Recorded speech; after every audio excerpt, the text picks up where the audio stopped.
Hola a todos, en una nueva semana comenzamos ya con el estudio del capítulo 9 de la carta a los romanos.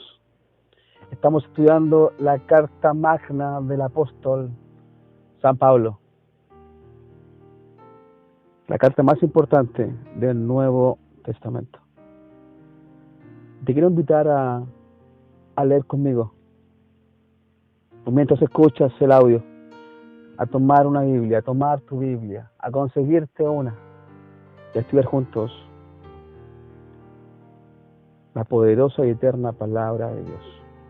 Vamos entonces a Romanos capítulo 9, vamos a ir del versículo 1 al versículo 18.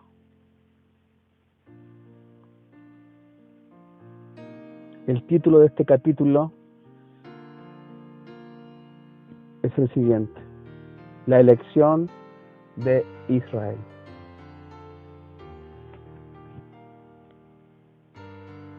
Tenemos que entender y tenemos que saber, y tú y yo debemos entender y saber de que Dios es soberano.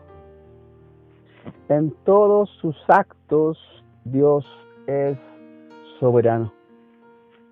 El apóstol Pablo en este capítulo hace una referencia al pasado, dejando en claro la soberanía de Dios.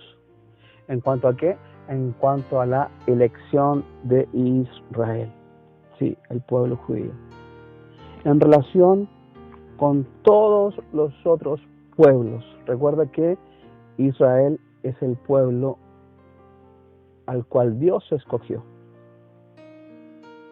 Dentro de todos los pueblos de aquel entonces, Dios eligió a uno, y ese pueblo era la nación judía, el pueblo de Israel.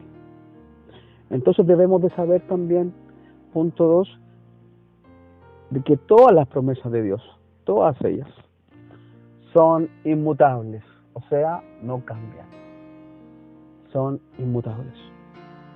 Entonces,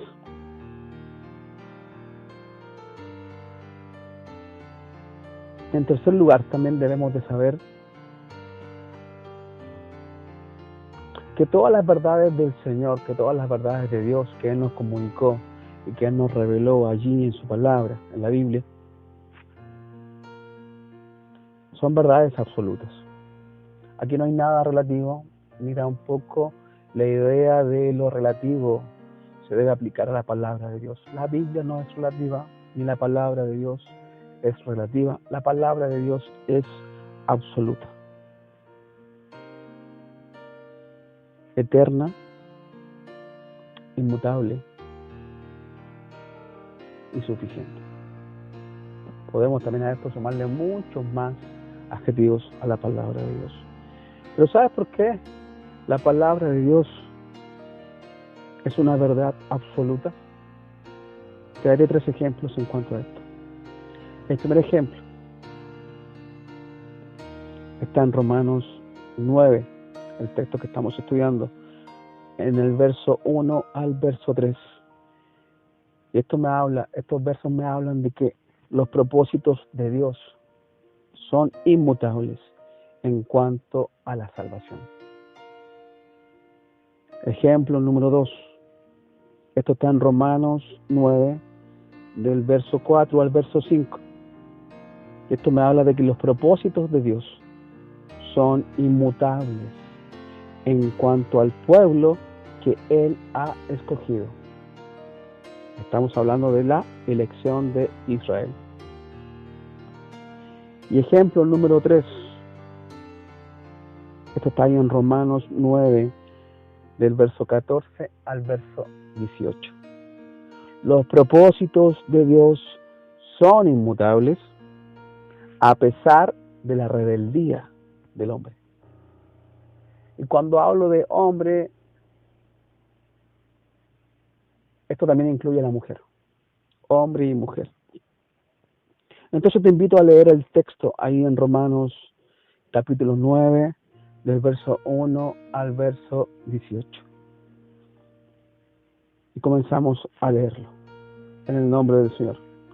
Y dice así: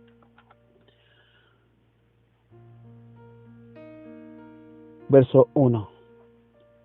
Verdad digo en Cristo, no miento, y mi conciencia me da testimonio en el Espíritu Santo. Verso 2. Que tengo gran tristeza y continuo dolor en mi corazón,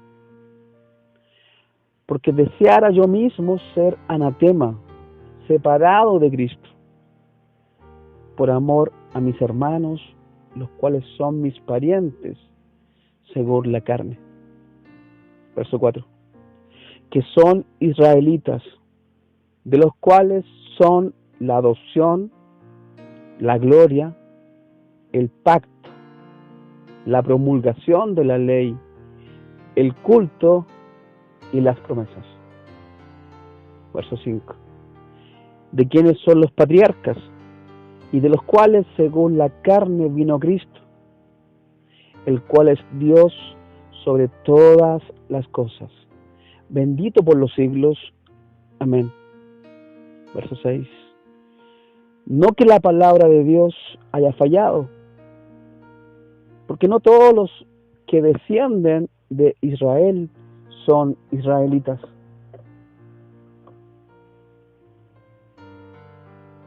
Verso 7.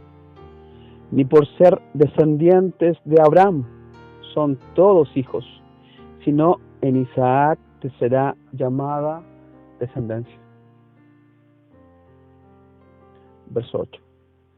Esto es, no los que son hijos según la carne son los hijos de Dios, sino que los que son hijos según la promesa son contados como descendientes. Porque la palabra de la promesa es esta: por este tiempo vendré y Sara tendrá un hijo. Verso 10. Y no solo esto, sino también cuando Rebeca concibió de uno de Isaac nuestro padre. Verso 11. Pues no habían aún nacido, ni habían hecho aún ni bien ni mal, para que el propósito de Dios, conforme a la elección, permaneciese, no por las obras, sino por el que llama. Verso 12. Se le dijo: el mayor servirá al menor.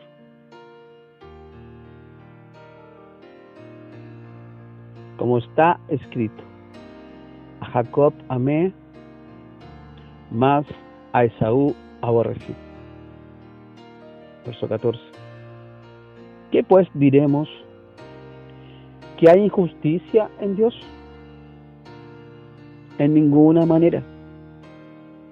Pues a Moisés dice: tendré misericordia del que yo tenga misericordia, y me compadeceré del que yo me compadezca. Verso 16. Así que no depende del que quiere, ni del que corre, sino de Dios que tiene misericordia. Verso 17.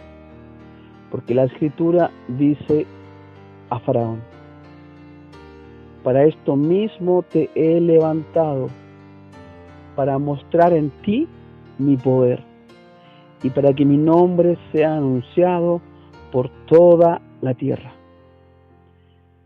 De manera que de quien quiere, tiene misericordia, y al que quiere endurecer, endurece. Hasta ahí, mis amigos, hasta ahí, mis hermanos, hasta ahí, mis colegas, hasta ahí todos los que escuchan y nos siguen escuchando en la serie de estudio de la Carta a los Romanos. Hasta ahí. He dividido este capítulo en dos partes, capítulo 9, y hoy estudiaremos a detalle la primera parte, y como es de costumbre ya, te invito ahora a analizar el texto leído. Y vamos al versículo 1. En forma solemne, el apóstol Pablo declara certeza. Sí, declara certeza en lo que va a decir, en las cosas que va a comenzar a decir. En el verso 2, Pablo abre su corazón. ¿Se das cuenta? De acuerdo al texto, Pablo está abriendo su corazón. Pablo abre su corazón dejando en evidencia. ¿Y qué deja en evidencia? Su profunda angustia a causa de la condición de sus parientes y de su nación. ¿Qué nación? El pueblo judío, la nación de Israel. Verso 3 estamos analizando. El apóstol está diciendo: yo casi que podría desear, o estaba al borde de desear, ser declarado maldito. La palabra anatema quiere decir maldito. Y el apóstol está diciendo: yo casi que podría desear, o estaba al borde de desear. ¿De desear qué? Ser declarado maldito. ¿Para qué? ¿Por qué deseaba esto el apóstol? ¿Por qué estaba él al borde de desear esto? Si con ello pudiera beneficiar a mis compatriotas. Pablo amaba sinceramente a sus compatriotas y deseaba el bien para todos ellos. Por eso que él declara esta verdad. Abre su corazón. En el verso 4, Pablo enumera las ventajas que son pertenecientes al judío, al pueblo judío. Él comienza a hacer una lista de las ventajas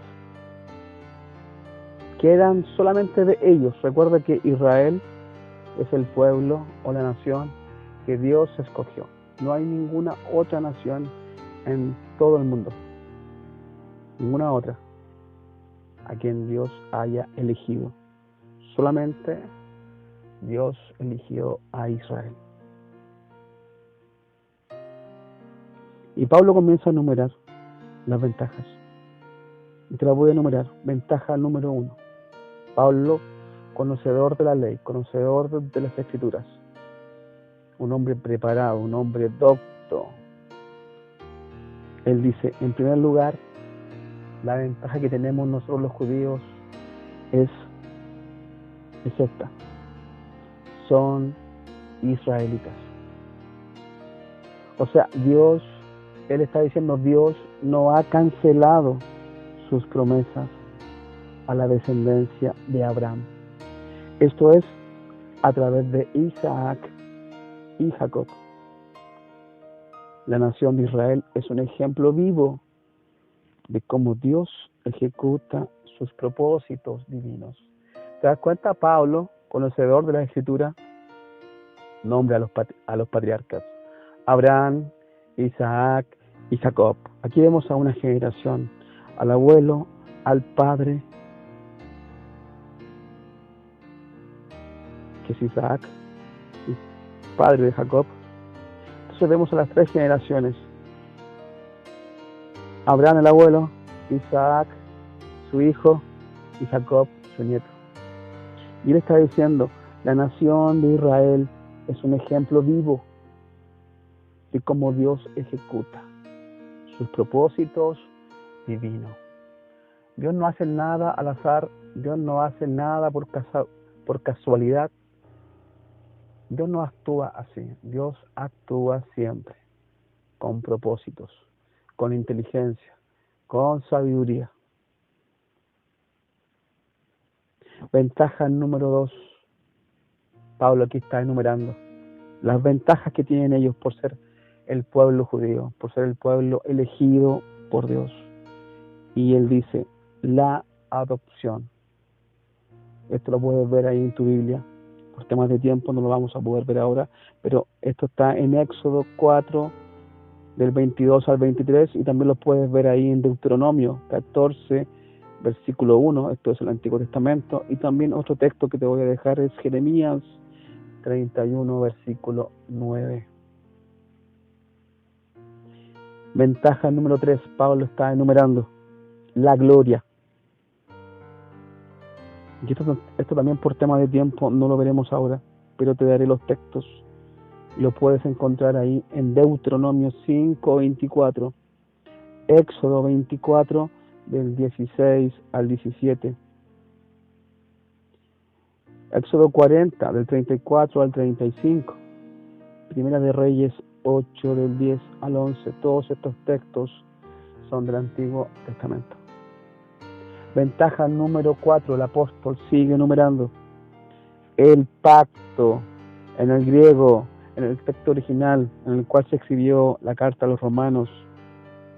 Recordemos que todo el Nuevo Testamento fue escrito en griego por la tan inmensa influencia griega sobre aquel mundo, el mundo antiguo, el mundo de Pablo. Entonces, en el griego no es el pacto, en el texto griego original dice los pactos. Sin duda esta palabra hace referencia a los pactos hechos por Dios con Abraham. Te das cuenta que Dios siempre ha venido al hombre. Él ha tomado la iniciativa, Él ha venido a buscar al hombre.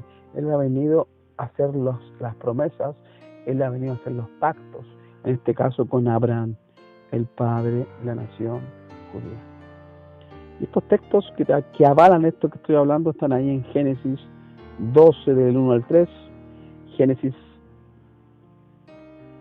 13 del 14 al 17, Génesis 15 del 4 al 5. Estamos hablando de los pactos que Dios hace con los judíos. Con David encontramos un ejemplo ahí en 2 de Samuel 7 del 4 al 17. Y también otro ejemplo más en cuanto a los pactos que Dios hizo con el pueblo judío, lo encontramos ahí en Jeremías 31 del 27 al 40, el nuevo pacto.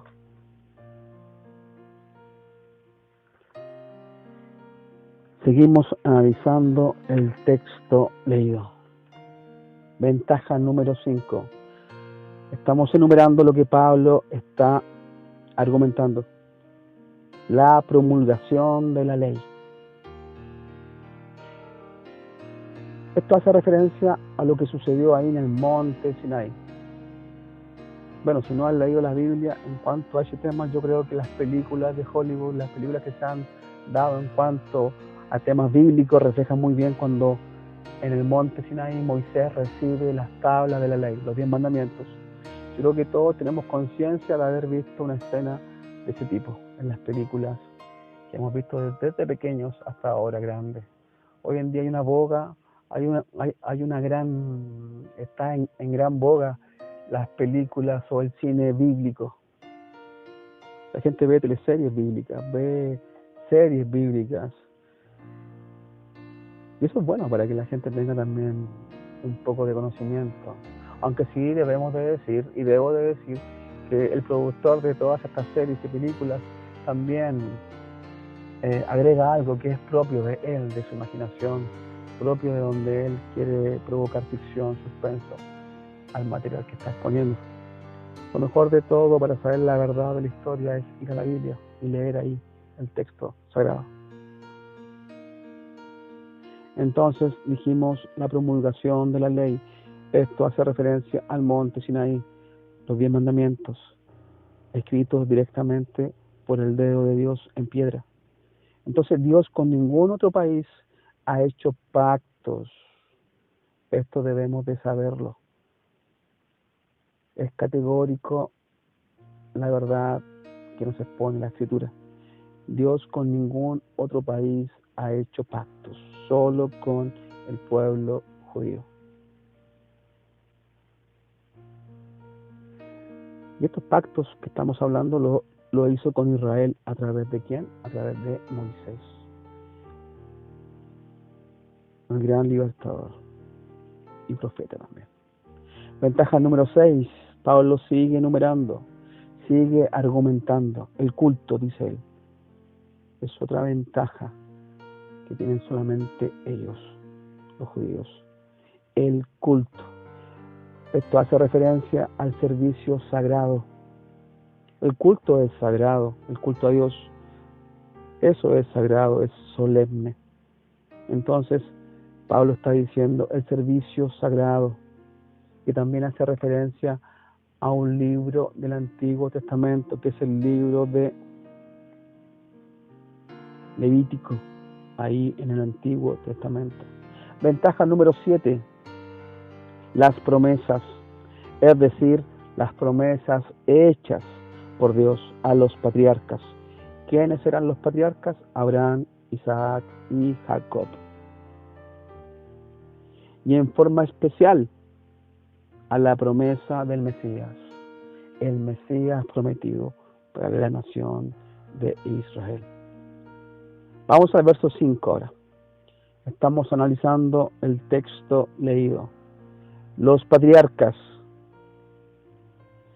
Esto sin duda hace referencia a Abraham, Isaac y Jacob.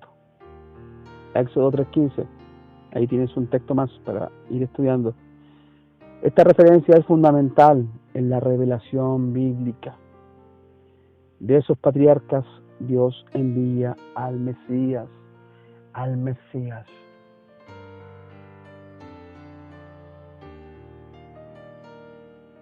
Sigue Pablo argumentando. Otra ventaja más. El Cristo, dice él. El Cristo. Esto es el Mesías, que según la carne fue enviado de la descendencia de David, el rey David, el cantor de Israel, el salmista,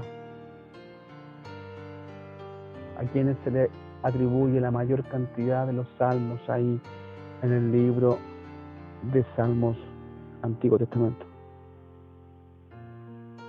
Entonces el apóstol añade a todo esto que te he leído y que él está argumentando, el apóstol añade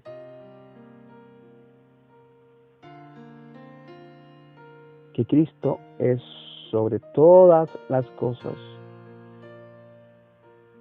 y que Dios es bendito por los siglos de los siglos. Y él mismo confirma esto diciendo amén.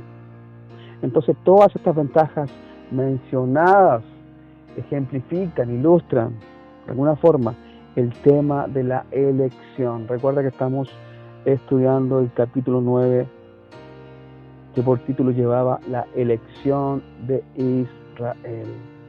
¿Quién eligió a Israel? Dios eligió a ese pueblo. Dios eligió a Israel. Entonces Israel no ha perdido hasta hoy en día. Israel no ha perdido las ventajas de su elección. No ha perdido las ventajas que Pablo está argumentando en los versos anteriores. Israel, la nación, no ha perdido esas ventajas dadas por Dios de pura gracia. ¿Se lo merecían? Claro que no, pero Dios se lo dio de pura gracia. Recordemos que la gracia es un regalo de Dios. La gracia es algo que se te da a ti y a mí, pero que tú y yo no merecemos, sino que se nos da de puro amor de Dios. Verso 6, seguimos analizando el texto leído, y dice así: no que la palabra de Dios haya fallado. En otras palabras, Pablo está diciendo, pero no es el caso que la palabra de Dios haya caído de su sitio. Porque no todos los que descienden de Israel son israelitas. Pablo declara una verdad tremenda. O sea, literalmente Pablo está diciendo, porque no todos los que son de Israel, ellos son Israel. Te lo vuelvo a leer. Porque no todos los que son de Israel, ellos son Israel. La palabra clave aquí en esta oración es no todos. Nota esto, las promesas de Dios tienen un cumplimiento seguro en un segmento de Israel. Recuerda la palabra clave, no todos. Verso 7, Pablo dice, ni por ser descendientes de Abraham son todos hijos. Sigue argumentando la verdad que está declarando. O sea que podríamos decir también, en otras palabras, ni porque son simiente de Abraham, todos son hijos. No todos los descendientes físicos son descendencia espiritual de Abraham. Y sigo con el verso 7. Sino en Isaac te será llamada descendencia.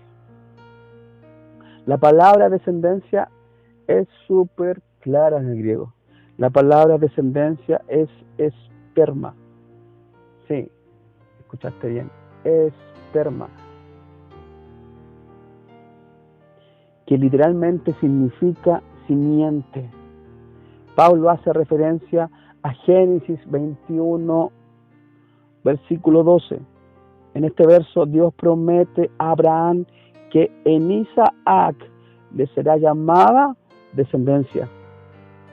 Otro sinónimo de esta misma palabra, que es descendencia, sería estirpe, casta, prole, linaje, sucesión o posteridad. Vamos al verso 8. Esto es, dice Pablo, no los que son hijos según la carne son los hijos de Dios. Sigue Pablo argumentando. Entonces el apóstol es sumamente claro en afirmar que los hijos de la carne o los hijos de la carne se refiere a la descendencia física de Abraham.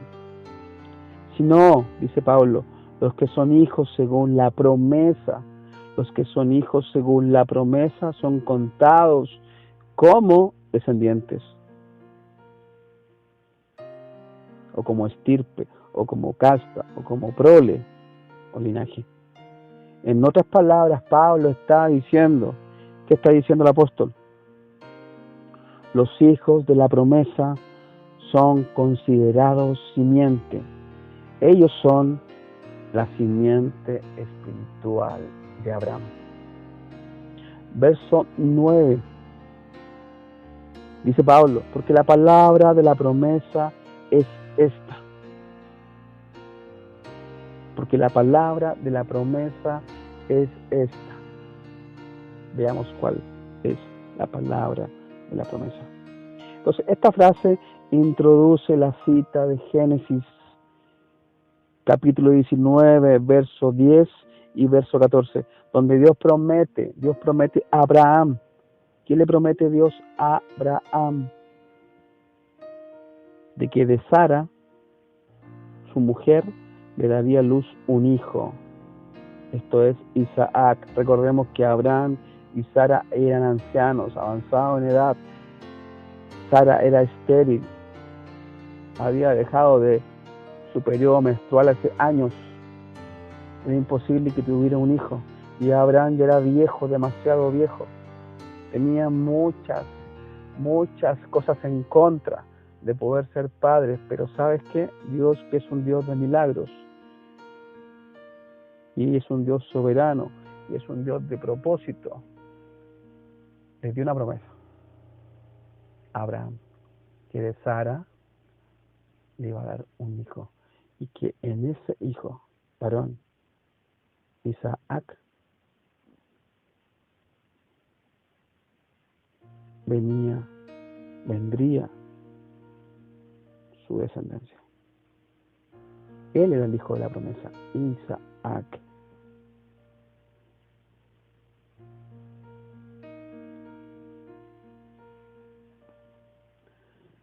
Entonces, como nota aparte, para conocimiento personal, parte de cultura general, Abraham tuvo un total de 8 hijos varones, Ojo a esto. Tuvo 8 hijos varones, pero solo uno de ellos fue el hijo de la promesa. ¿Quién era este? Isaac. Vamos al verso 10.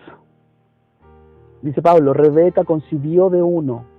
Rebeca concibió de uno. El texto griego es específico, diciendo que Rebeca tuvo relación sexual con uno. Ese uno es identificado con Isaac, nuestro padre. O sea, en un cumplimiento explícito del plan de Dios de dar a Abraham simiente a través de ¿quién? De Isaac. Vamos al verso 11. Estamos analizando el texto que hemos leído. El verso 11 decía, pues no habían aún nacido, ni habían hecho aún ni bien ni mal. Pablo está diciendo, porque cuando aún no habían nacido, ni habían hecho ni bien ni mal, Pablo dice y deja en claro que la elección, escucha bien, la elección no es en relación a méritos o defectos personales de la persona, del ser humano. No tiene nada que ver la elección de Dios con un tema de méritos propios o con un tema de defectos personales.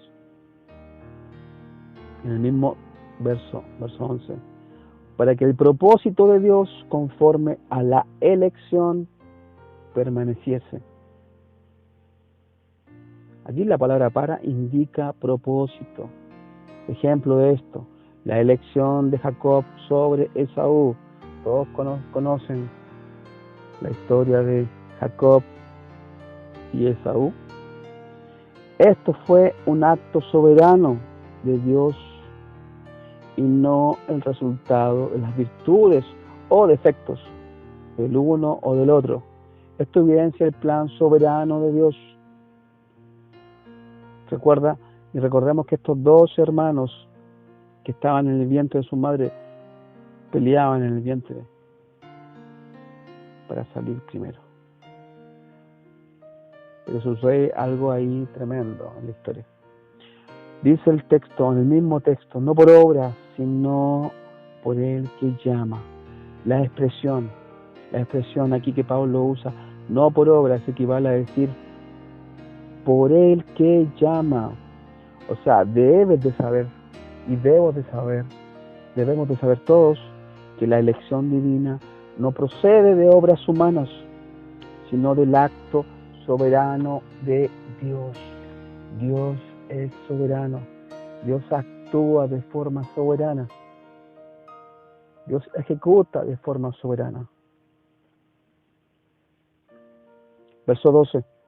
Se le dijo, el mayor servirá al menor. ¿De quién está hablando? La expresión se le dijo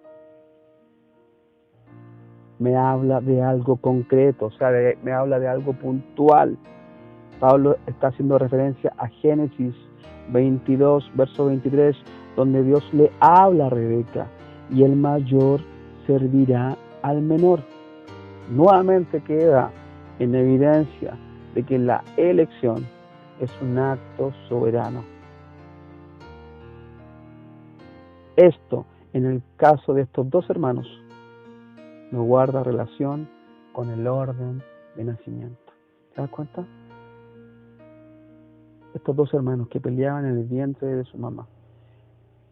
Nace Esaú, pero del talón de Esaú viene agarrado su hermanito Jacob. Y dice el texto que hemos leído, el verso, dice que el mayor servirá al menor. ¿Quién era el mayor? Esaú. Y el menor, obviamente, Jacob. El mayor servirá al menor. ¿Quién dijo eso? Lo dijo Dios en su acto soberano, en su elección soberana. Él lo estipuló de esta forma. Verso 13, vamos avanzando. Pablo dice, como está escrito, a Jacob amé, mas a Esaú aborrecí. El apóstol reconoce la autoridad permanente de las Escrituras. Y cuando hablamos de las Escrituras, en aquel tiempo las Escrituras hace referencia a todos los libros sagrados, a todos los rollos sagrados del Antiguo Testamento. El amor de Dios para Jacob y el odio para Esaú es una cuestión de grado. Es una cuestión de grado. Debemos de saber que Dios bendijo en gran manera a Esaú.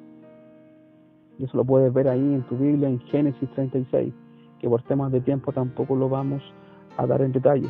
Lo que resalta el pasaje es el hecho de la elección de Jacob, para que fuese Jacob el canal divino para cumplir ¿qué? La promesa hecha a Abraham.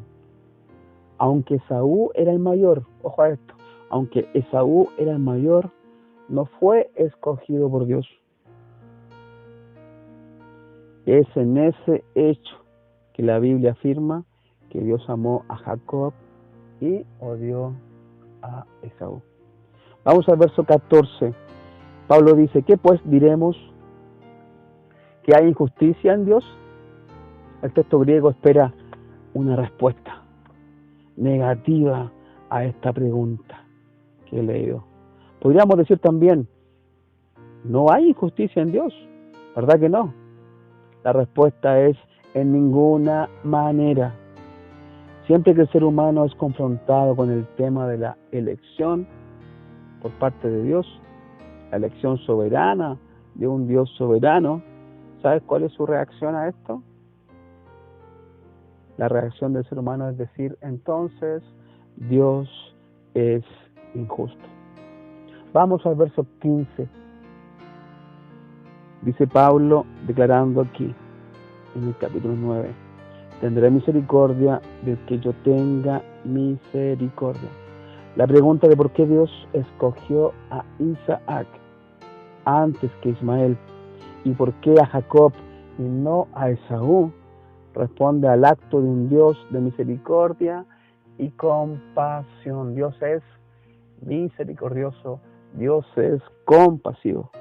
El asunto no es por qué Dios rechazó a Ismael y a Esaú, sino por qué escogió. La pregunta es, ¿por qué escogió a Isaac y a Jacob? La respuesta es que la elección guarda relación directa con la misericordia y guarda relación directa ¿con qué? Con la piedad de Dios. Con la piedad de Dios. Vamos al verso 16 y ya estamos terminando. Así que no depende del que quiere ni del que corre, dice Pablo. Así que no depende del que quiere ni del que corre. A la luz de esta frase, a la luz de lo que dice Pablo, la elección no depende del que quiere. O sea, tú no eliges. El que elige es Dios. Entonces, la elección no depende del que quiere, ni del que corre. De este verso podemos decir que la elección no depende de actitudes ni acciones humanas, sino del propósito. Una vez más la palabra propósito. Dios es un Dios de propósito, sino del propósito santo, sino del propósito sabio, sino del propósito eterno de un Dios que actúa soberanamente y no arbitrariamente. Vamos terminando. Verso 17. Pablo dice, porque la Escritura dice a Faraón, las palabras que Faraón escuchó, ¿quién las dijo? Fueron dichas por Moisés. Pero Pablo la atribuye a las Escrituras, dando total autoridad permanente al canon sagrado, al canon de la Biblia. Nuestra Biblia ya está cerrada, el canon ya está cerrado, los libros que ahí están son sagrados. No podemos añadirle más, ni podemos quitarle. Todos estos libros son parte del canon sagrado, del canon bíblico. Y Pablo atribuye autoridad a las Escrituras. Ciertamente Moisés fue el que le dijo y el que habló frente a Faraón. Pero Pablo está atribuyendo esto a la autoridad de las Escrituras. Para esto mismo te he levantado, dice más abajo en el texto, en el verso 17. Para esto mismo te he levantado. O sea, podríamos decir también, esta es la razón específica para la que te he levantado. O sea, el Dios soberano hizo aparecer a Faraón en un momento de la historia definido con un propósito doble. ¿Cuál era el propósito doble por el cual Dios hizo aparecer a Faraón en aquel tiempo? Primer propósito por lo cual Dios hizo esto. ¿Y sabes cuál fue?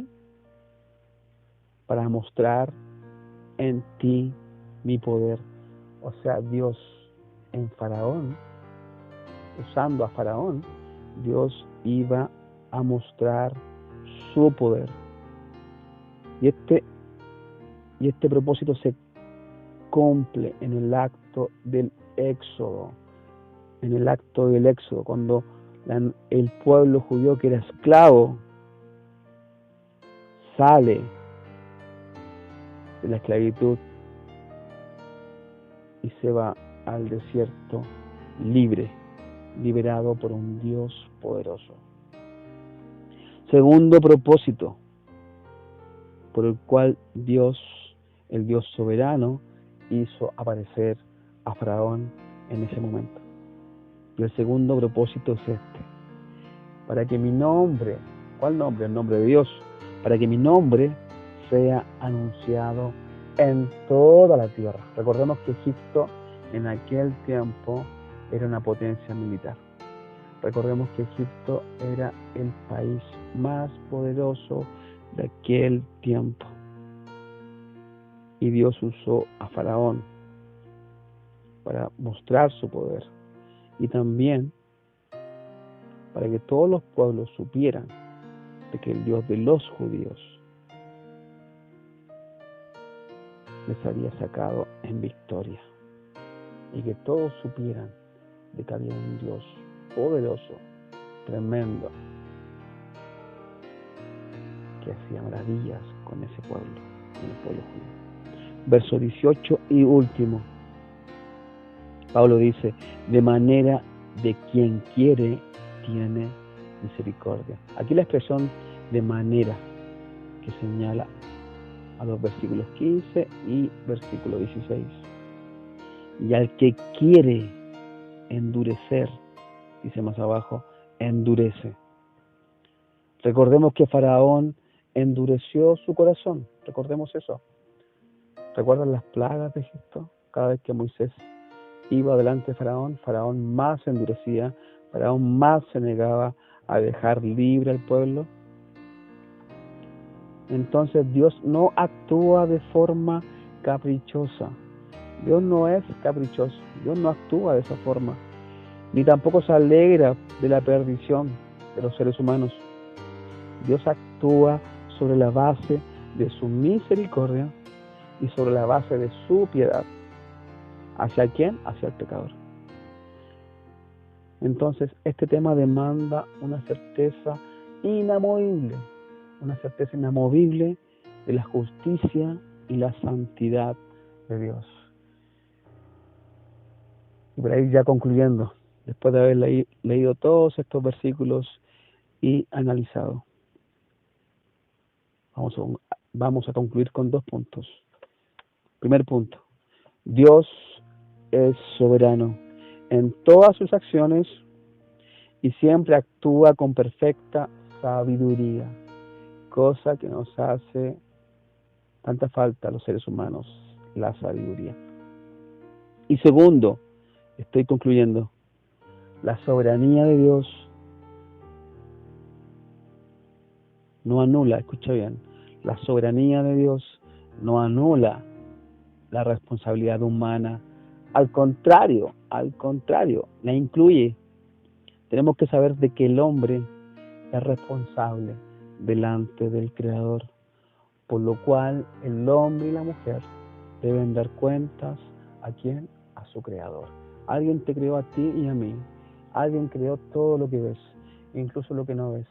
Y en algún momento, algún día, cuando llegue el fin de tus días, tendrás que darle cuenta a este Dios soberano, que actúa con perfecta sabiduría. Ahora, de todo lo que hemos leído, ¿cómo aplicamos todas estas verdades a nuestras vidas? Número 1, te voy a dar 2, pueden haber muchas más. ¿Cómo aplico estas verdades a mi vida?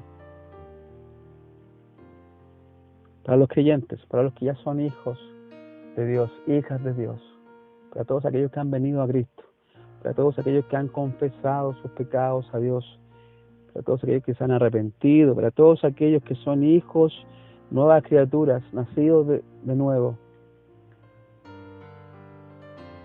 El consejo para que tú apliques todas estas verdades es este. En toda situación, escucha bien, en toda situación que te suceda a ti o me suceda a mí, debemos entender que Dios tiene el control. Así es, Dios tiene el control, aunque tú te descontroles. Dios tiene el control. Él es soberano, recuerda. Él es sabio. Segundo consejo, y este consejo es para el no creyente, para el que no cree en Dios, para el ateo, para el agnóstico, para todo aquel que la Biblia no le es importante, para él Dios no es relevante, para todo aquel que vive de una manera, en cierta forma, lejos de Dios. Este consejo para ti. Si aún no has creído en Dios, eres un no creyente en la verdad de Dios. Este consejo te lo voy a dar para ti, con mucho respeto, pero con sinceridad. El no creyente debe de entender que por sobre tu voluntad o por sobre sus voluntades existe una voluntad mayor y superior, y esa voluntad es la voluntad de Dios. La soberanía de Dios rige y seguirá rigiendo, te agrade o no te agrade. Así es. Esa es la verdad. Así es que, amigos, compartan, denle like, suscríbanse, sigamos estudiando. Vamos a terminar de estudiar Romanos, todos los capítulos, así nos lleve tiempo. Recuerda que una vez a la semana estamos subiendo contenido en cuanto al estudio de los romanos, de la carta a los romanos, del gran apóstol Pablo, y también estamos subiendo contenido en cuanto a predicaciones, temáticas de devocionales, y también preguntas y respuestas que la gente necesita escuchar, preguntas relevantes, preguntas contingentes de acuerdo al tiempo, contextuales de acuerdo al tiempo que estamos viviendo. Visítanos, comparte con tus amistades, con tus contactos, y es mi deseo de siempre, que vengas al Señor, que vengas a Dios. Mientras hay vida, hay esperanza. Ven a Dios hoy. Hasta la próxima.